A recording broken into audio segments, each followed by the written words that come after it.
Lyon demain, le quart d'heure lyonnais, toute l'actualité chaque matin. Gérald de Bouchon. Bonjour à tous et bienvenue dans ce quart d'heure de l'été, ce quart d'heure lyonnais.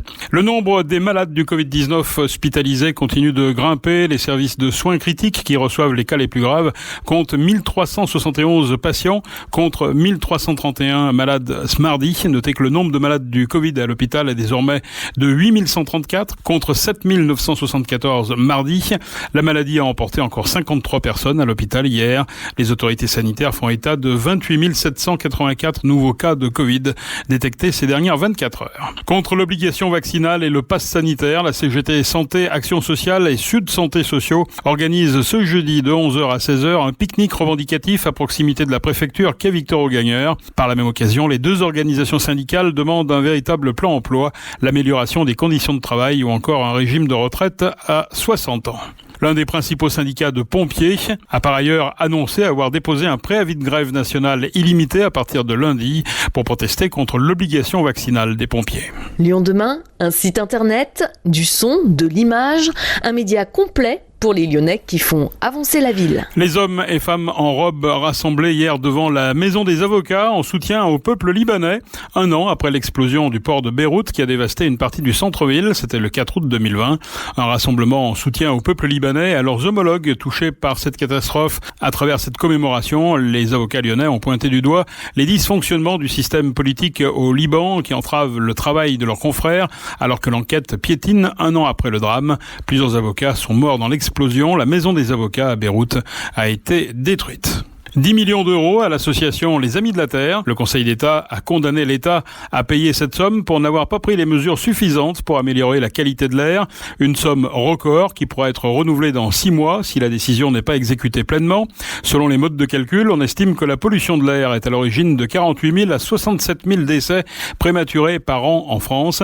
Les valeurs limites sont toujours dépassées dans 8 zones et notamment à Lyon. Saisi en 2015 par l'ONG Les Amis de la Terre, le Conseil d'État avait ordonné en 2017 au gouvernement de mettre en œuvre des plans pour réduire dans le délai le plus court possible les concentrations de dioxyde d'azote et de particules fines dans 13 zones en France.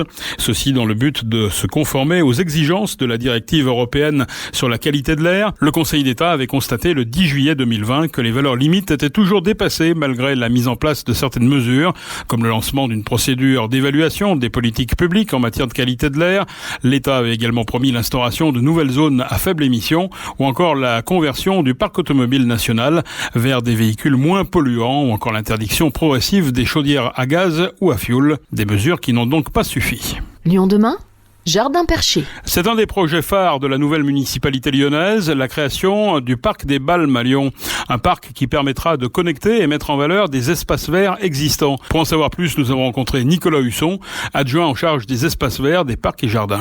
L'enjeu, c'est de recoudre le tissu végétal qui est fragmentaire sur la Balme de Saône, de Choulan jusqu'à Vèze, qui sera un magnifique sentier en belvédère qui surplombera la ville, à peu près une centaine de mètres au-dessus de la Saône, dans le défilé de la Saône, depuis la place Bossan à Choulan jusqu'à l'église de Vèze, à travers Saint-Just, le parc des Curiosités, le Gourguillon, l'Anticaille, le parvis de l'Esplanade de Fourvière évidemment, reprendre les éléments existants du parc des Hauteurs, poursuivre jusqu'à Loyasse, redescendre d'un côté sur Vèze à travers le massif boisé de Loyasse et de l'autre côté pour pouvoir continuer à travers la voie verte qui sera refaite en continuité jusqu'à Tassin avec les secteurs qui sont manquants, à travers le cimetière de Loyasse. Le cimetière de Loyasse constitue également un réservoir de biodiversité tout à fait exceptionnel. Nous sommes accompagnés par la LPO depuis de nombreuses années pour valoriser cette biodiversité dans le cimetière et nous allons continuer à le faire. Nous allons même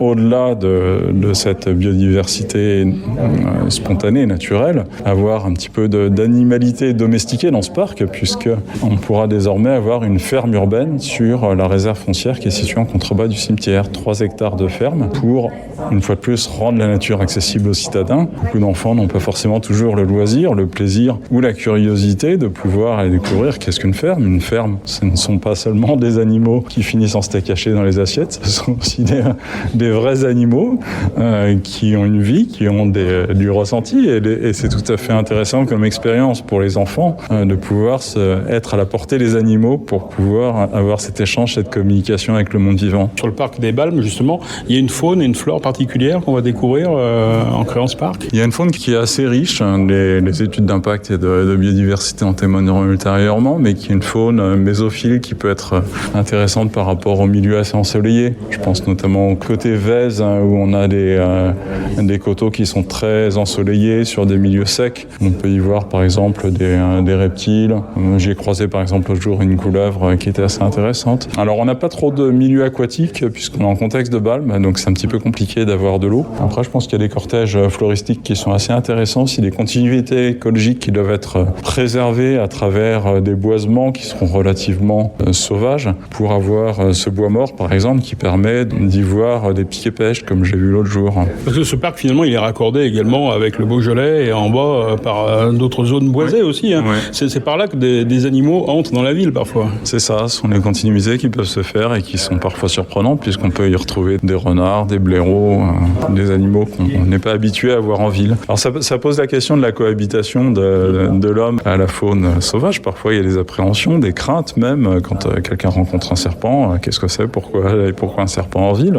Non, le serpent ne lui veut pas du mal par définition. Le serpent s'est retrouvé là parce qu'un écosystème s'est approprié pour qu'il puisse se développer. Le serpent ne va pas s'en prendre par défaut à l'humain. La plupart des serpents déjà sont des couleuvres, donc il n'y a aucun risque pour l'humain. Ce parc sera accessible au public pour conclure.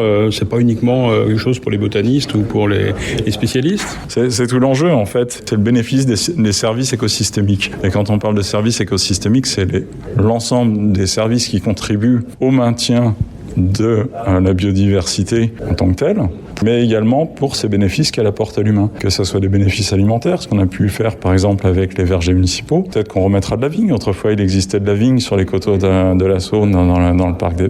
Enfin, ce qui n'était pas encore le parc des Balmes, mais qui le deviendra. On peut également avoir ces bénéfices écosystémiques à travers les aspects positifs comme le sport, comme la randonnée, les agréments liés à la curiosité d'activités culturelles qu'on pourrait y pratiquer. J'aimerais bien y voir tout un sentier culturel avec des expressions artistiques qui pourraient être véhiculées à travers ce parc, avoir un lien assez étroit entre nature et culture. Nicolas Husson, adjoint en charge de la biodiversité, le futur parc des Balmes s'étendra sur 80 hectares, ce qui représente les 2/3 de la superficie du parc de la Tête d'Or. Lyon demain, la radio lyonnaise a écouté partout dans le monde. Le groupe de supporters lyonnais des Badgones a annoncé qu'il ne serait pas présent au Virage Nord pour les 2 premiers matchs de la saison à domicile face à Brest et Clermont en raison des restrictions sanitaires instaurées dans le Groupama Stadium. Le communiqué évoque notamment le fait que les valeurs incarnées par le groupe ne sont pas en adéquation avec les restrictions actuellement mises en place dans l'enceinte lyonnaise et qu'un rôle d'observateur sera de mise pour les 2 premières rencontres, sans banderole et sans animation particulière. Donc, les Badgones rappellent à la fin de leur communiqué que la décision est propre à chacun de ses membres. Par conséquent, ceux qui voudraient s'y rendre sont libres de le faire. À noter que ce serait simplement à titre individuel. En revanche, dans le virage sud, le groupe des Lions 1950 devrait être bien présent dès samedi pour la reprise. Le mercato, André Onana a décliné la proposition de l'Olympique lyonnais. Le gardien camerounais, qui était proche de s'engager avec l'OL, aurait finalement décidé d'attendre quelques mois pour s'engager libre avec un autre club. Le joueur était pourtant la priorité de Peter Bose et devait être la première recrue sous l'ère du nouvel entraîneur de l'OL. L'AS Saint-Etienne a annoncé avoir conclu un nouveau partenariat avec l'opérateur de télécommunications Free, 3e diffuseur de la Ligue 1. Il propose via son application, disponible notamment sur smartphone, des extraits des rencontres, buts, interviews, et ce en quasi direct.